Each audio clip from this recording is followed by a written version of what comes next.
అదే RTV app వార్తల్ని క్షణాల్లో చదివే అవకాశం ఉంటుంది. ఒక న్యూస్ పేపర్, ఒక టెలివిజన్ ఛానల్ మీ చేతుల్లో ఎప్పుడూ ఉంటాయి. తాడేపల్లిగూడెం జనసేన ఎమ్మెల్యే బొలిశెట్టి శ్రీనివాస్ ఉన్నారు. మాట్లాడుతూ జగన్ చేసిన వ్యాఖ్యల గురించి ఆయన ఏ విధంగా స్పందిస్తారు. సార్ ఎలా చూస్తారంటే కార్పొరేటర్ ఎక్కువ ఎమ్మెల్యేకి తక్కువ అంటూ ఒక నేరుగా ఒక వ్యంగ్యాస్త్రాలు మీ అధినేత మీద జగన్ చేశారు, ఎలా చూస్తారు?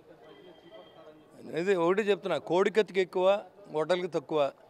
అతని గురించి మాట్లాడుకుంటూ మతి భ్రమించి ఇవాళ నాకు సీఎం అవ్వాలని ఉంటుంది, నాకు సీఎం ఇస్తేనే వస్తానంటే ఎలా కుదురుద్ది? ప్రతిపక్ష హోదా కూడా నీకు ప్రజలు ఇవ్వలేదు అనే విషయం తెలుసుకుని మాట్లాడాలి. సీఎం అయితే వస్తామండి, సీఎంగా ప్రజలు ఎవరైతే గెలిపించారో చంద్రబాబు నాయుడు గారు సీఎంగా ఉంటారు. ఎవరైతే 18 సీట్లు దాటి ఉంటారో ప్రతిపక్షంలో ఉన్న వ్యక్తులు ప్రతిపక్షంలో హోదా వస్తుంది. నువ్వు నెగ్గిన వేల మంది పోలీసులు తిరగాలి. నీకు ఇప్పుడు ఇచ్చి ఈ జీతబత్యాలే ఎక్కువ. ఏదైతే పోలీసులు పెట్టుకున్నావు. నేను మొదటిసారి ఎమ్మెల్యేని అయ్యి మా కాన్స్టిట్యున్సీలో దాదాపు 20 కోట్ల రూపాయలతో అభివృద్ధి చేశాను. నువ్వు పులివెందలకి ఏం చేసావని అడుగుతాను, చెప్తే డిబేట్లో కూర్చుందాం. మా పవన్ కళ్యాణ్ అక్కలేదు, నేను నీతో కూర్చుంటాను, నీకు దమ్ముంటే వచ్చి కూర్చుని రేపు పొద్దున్న మాట్లాడదాం. ఏ మీడియా పాయింట్లోకి వచ్చినా సరే నేను రెడీగా ఉన్నాను, నేను తెలియజేస్తా ఉన్నా. నువ్వు మాట్లాడతావు పవన్ కళ్యాణ్ గురించి. నీ కాన్స్టిట్యున్సీలో 24 మంది రైతులు ఆత్మహత్య చేసుకుంటే 24 లక్షల రూపాయలు ఇచ్చిన ఘనత పవన్ కళ్యాణ్ది. నీ బాబుగారు డబ్బు కానీ ఒక రూపాయి కానీ నువ్వు ఇచ్చిన పాప నువ్వు ఎప్పుడు పోలేదు. మరి నువ్వు ప్రజల్లో ఉండి ఓడిపోయినంత మీ పార్టీ ఓడిపోయింది, నువ్వు గెలిచావు. నీ కాన్స్టిట్యున్సీకి ఏం చేసావు? మీ 11 మంది మీ కాన్స్టిట్యున్సీకి ఏం చేశారు? ఎన్నిసార్లు సభకు వచ్చి మీ కాన్స్టిట్యున్సీ గురించి మాట్లాడారు? నేను మొదటిసారి ఎమ్మెల్యేని, మా కాన్స్టిట్యున్సీ గురించి ఇవాళ 5 సార్లు మాట్లాడారు. మా కాన్స్టిట్యున్సీకి 20 కోట్ల వరకు అభివృద్ధి చేశాం, రోడ్లు వేసాం, డ్రైన్లు కట్టాం, 70 లక్షల రూపాయలు సీఎం రిలీఫ్ ఫండ్ ఇచ్చాం లేనోళ్ళకి.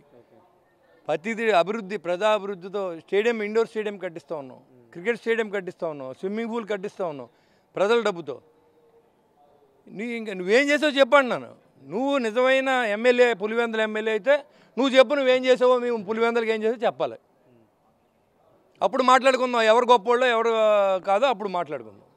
ఓకే, వంశీకృష్ణ శ్రీనివాస్ యాదవ్ గారు ఉన్నాడు, మాట్లాడదాం. సార్ మీరు ఎలా చూస్తారంటే ఒకవైపు దువ్వాడేమో 50 కోట్లు తీసుకుంటారు నెల ప్రశ్నించకుండా ఉండడానికి ఆయన కామెంట్ చేస్తారు. ఒకవైపు జగన్ ఏమో అసలు కార్పొరేట్కి ఎక్కువ ఎమ్మెల్యే తక్కువ, ఒకసారి ఎమ్మెల్యే ఒకసారిగా గెలిచిందని జగన్ మాట్లాడారు. ఇద్దరికి కూడా మతి భ్రమించింది. జగన్మోహన్ రెడ్డి గారికి ఇవాళ మీరు అందరూ గ్రహించాలి.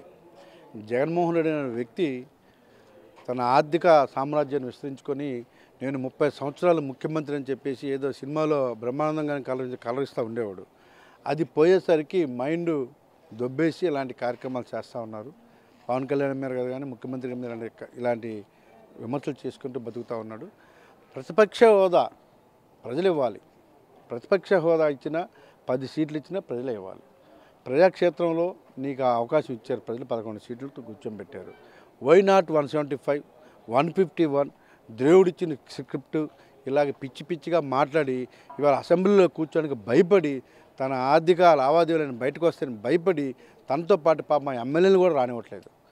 కేవలం భయపడి మాత్రమే రావట్లేదు. పులి వచ్చి ఉత్త పిల్లి, అది పులి అని ఇంట్లో కూర్చుంటుందా, వర్క్ ఫ్రమ్ హోమ్ చేసుకుంటుందా? రమ్మను పులి కాదు, అసెంబ్లీకి ఎందుకు రాదు?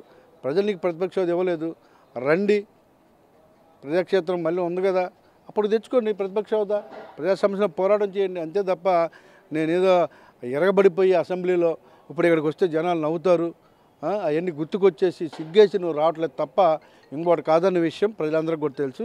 ఏదో ప్రతిపక్ష హోదా ఇవ్వలేదని చెప్పేసి ప్రభుత్వం మీద నిందలేసినా, లేకపోతే ఇవ్వట్లేదని తప్పుదారి పట్టిన ప్రయత్నం చేసినా ప్రజలందరూ చూస్తూ ఉన్నారు. ప్రతిపక్ష హోదా మేమే ఇవ్వాలి కానీ చంద్రబాబు నాయుడు గారు ఇచ్చేది ఏంటి, ఉప ముఖ్యమంత్రి ఇచ్చేది ఏంటని. సో అప్పటికైనా బుద్ధి తెచ్చుకొని శుభ్రంగా ఉంటే నెక్స్ట్ ఎలక్షన్కైనా కూడా ప్రతిపక్ష హోదా వచ్చే అవకాశం ఉంది.